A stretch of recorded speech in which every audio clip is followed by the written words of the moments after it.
So I've been born and brought up in Lucknow, and I've done my schooling from Lucknow only. Post that, I did my BTech from Thapa University, Patiala, in electrical engineering domain, and I've graduated in the year 2020. Right, and I got campus placement in one of the big manufacturing company. So I was I was in the operations and supply chain domain basically, and for good 4.5 years I was into that same company. I was learning there only, and post that ISB happened.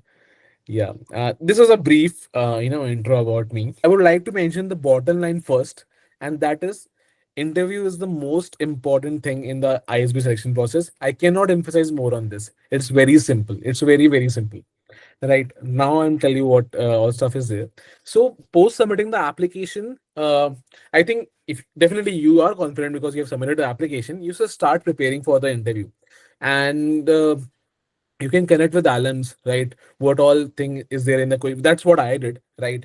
And I think because once they give you that you have been shortlisted for the interview, you get hardly 5 or 6 days for the actual interview date, right? That's the fixed pattern. They give you a week time, maybe maximum.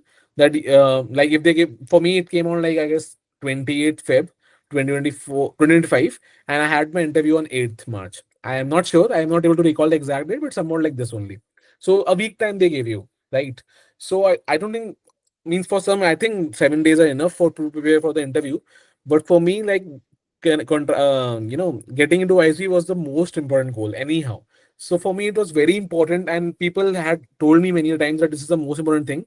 And knowing the fact that I had decent GMAT score and not that very exceptional profile, like if they ISB just wanted anyhow, I didn't have that profile, right? Means national level winner or some very unique thing. I was an engineer also. So I knew the interview is going to be a very important part for me. And post immediately, I just submitted my application. From very next day, in a linear way, I started preparing for interview as well. Many of my friends didn't do. It's fine. It's depend on person to person. But what I did, I'll tell you. So I contacted alums. I asked them what interview questions comes, right? And I started. And the most important part for the interview is people just don't go through their own application before the interview, and that is very very important because one of my friend got stuck. So it was a kind of similar question they asked him in the interview, and the answer didn't resonate with what he told them in the interview and what was written in the essay. That same person told me that it happened with him in the interview, and he thinks that this is the reason for him that he didn't get into YSB. But obviously it is not released that why you are not selected, so nobody can tell you an actual reason. But that's what he thinks. So that's actually very important because what you have showed yourself in the essay, it's a true self, yeah, right? So that should also resonate during our interview as well. So go through your essays. Like I remember I went through it close to 6 7 times just before my interview.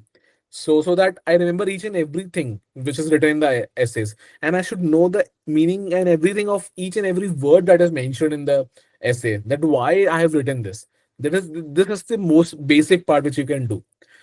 And when you get the shortlist date, I think that is the time when you should give mock interviews. And I cannot emphasize more on this. Mock interviews are very, very, very important. Means not even a single alum who told me that it's okay, just prepare it and go for the interview. Everyone told me give mock interviews. And it's not like that you get the same question in the interview. It may happen, but the kind of confidence booster it is, that played a very important role in my journey as well. I still remember I contacted many of my alums and they told me about the Preppie only. So I messaged you about the mock interviews, and I had 1 or 2 mock interviews with you, and it was really helpful. I still remember Amulya was the person who took my interview, and the kind of feedback he gave me, it was very constructive feedback, and I immediately applied into it. So I still remember like just I had like 5 days before my interview, I used to give mock interviews every other day, and that's actually boosted my confidence. Means I was means filled with so much content and questions that I was thinking that what other questions can they ask in the interview, but still they ask few other questions, but it's actually boost your confidence a lot. That is a very important part. I still remember my first mock interview, and my first and my last mock interview. It was very different. Means I can imagine how much confidence I was filled with it. It was amazing. So yeah, so I was thinking about the feedback part of it. So Amulya took my interview, and he gave me a very constructive feedback and actually applied it in my actual interview as well. That my this answer is not very precise, make it a bit shorter. It's sounding quite long and all that stuff. Especially tell me about yourself. Initially, I wrote very long. Tell me about yourself. I had no idea because I had to fill data into it. But Amula told me to concise it a bit, and actually, it was good feedback. So yeah, giving mock interviews, taking feedback, applying into it is something very very important. And again, I think again I'm saying interview is the make or break of for the ISB. Definitely.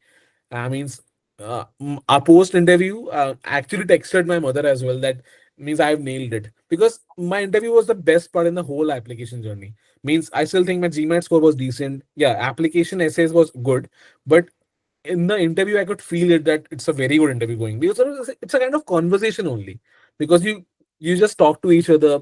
They try to grill you down some of the point, not all. They are also very supportive in that way, but that you should have the answer for it, right? For me, for example, let's me I have filled a lot of consulting part into my application process. So he actually asked me, "What do you know about consulting? Tell me." So because many times people just write it in a faff way that consulting because ISB is a consulting school. So let's say write consulting. I want to go into consulting. So they judge you there directly that you actually want to go into consulting. Do you know about consulting? And all that stuff, and how you're linking your current journey with consulting and all that stuff. So these questions actually Amule also asked me a similar questions. So I was ready with my content that time, and that shows your confidence. If you just know some get some familiar questions during the interview, your confidence level actually boost up, and this shows up in your answers as well. So that actually worked for me, and my interview went very smooth. And post interview, I knew that I know it's R3. I know I'm an engineer with a decent GMAT score only, but I should make it. This was the feeling post interview, and so yeah. So this is about interview, and again saying interview is the make or break for sure because people get confident enough, overconfident. I have 725 in GMAT. It's done for me almost. It's totally not like that. It's totally not like that.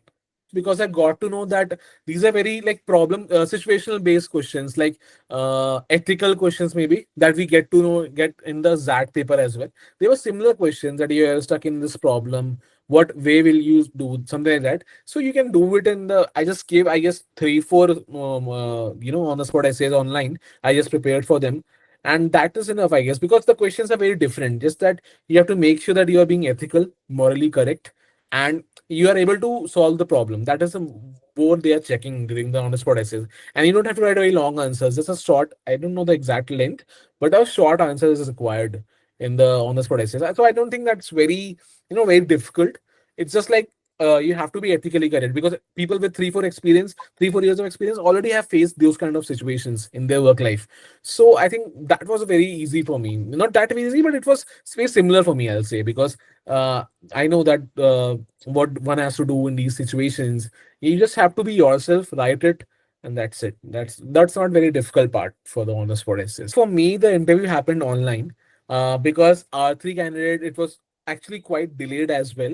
So for the Delhi candidate, I guess for my date, it happened online.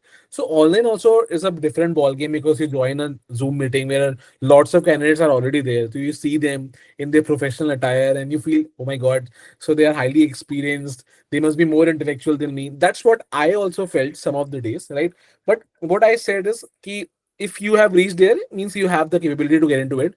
And I this all thing gets done a day prior to my exact interview. I just memorize. That's what you just said.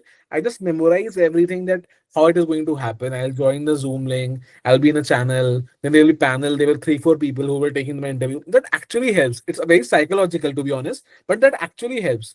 So, uh, so because what happened is that all happened which you have already expected. So nothing unexpected happens in the process. So that is very important. And again, there's one thing which comes to my mind whenever I see when I used to so many people going to give the interviews. I think there were so many people who were giving the interview in my date. So I also got nervous a bit, to be honest, but that is fine. I mean, a bit of nervousness is fine, but that should not hamper your answers. That's it. And I think that's the nervousness only till the point when you have just entered the interview room. Once the interview starts, I think everything blemishes, and it's just you and the panel and your content, and you just have to just talk to the panelists. That's it. And giving mock interviews helps a lot. I tell you, it helps a lot. Means I cannot emphasize a lot on this. It is very, very, very important. Yeah, I mean, not that unexpected, but yeah. So they asked me to give few instances because I have read quite a cost saving thing on my application process. So they asked me about. I'm not able to recall the exact question because like 4 or 5 months ago now. But again, they've asked me about the exact instances that how you did that in your company and how you were able to manage your hierarchy. So about managing my hierarchy, they asked me that if you need to manage your hierarchy for this situation, how you'll do that. So more of a situational based question was there. So I was not expecting that, but yeah. So because I was prepared and I have done it, so I knew that what I did and what I'll do if I get the situation. So yeah, for a minute, for a second, it gets stuck. Oh, this is something new. But again, just calm your nerves down, and it's the same thing which you have to say because you have already prepared for it in one or the other way. So your some of the answers gets combined and then becomes a new answer altogether. So this has happened. Yeah, obviously you cannot expect everything what they are going to ask. There can be few unexpected questions, but it will be all be surrounded around your content only. So you should be very thorough with your content, especially your essays and whatever your work experience journey is, and that is more than enough. Let it be any question, you'll be able to answer. Yes, yes, I got the chance to ask. And again, this is a very question which among the candidates, that should they ask any question, what if they say "Ki, I don't want to ask any question, will it sound overconfident or not?" So this happens, but I asked the question because I had a relevant question to ask. I wanted to know about the international exchange program, about the ISB. I was not sure about the bidding process. So I want to know that, can you tell me a brief about it? What is the process? So that's the only question which I asked. Any question which you have in your mind, you can ask them. Obviously relevant question, so you can ask them. So I asked them this question, that what about the international exchange program, how many seats are there for the international exchange program, and what is about the bidding process. Make sure that it should not be that long that the interview has to brainstorm it and think for that answers. So it can get bit irritated, right? So it should be very brief question, just maybe yes or no, or maybe just a 2 word to 3 line answer, that's it. Definitely, definitely. And I think definitely Preppie has really helped me through my mock interviews. I'm saying it was very good. The feedback which I got, I directly implemented in my interview preparation. So yeah, so I think it's very, very, it was a very good platform.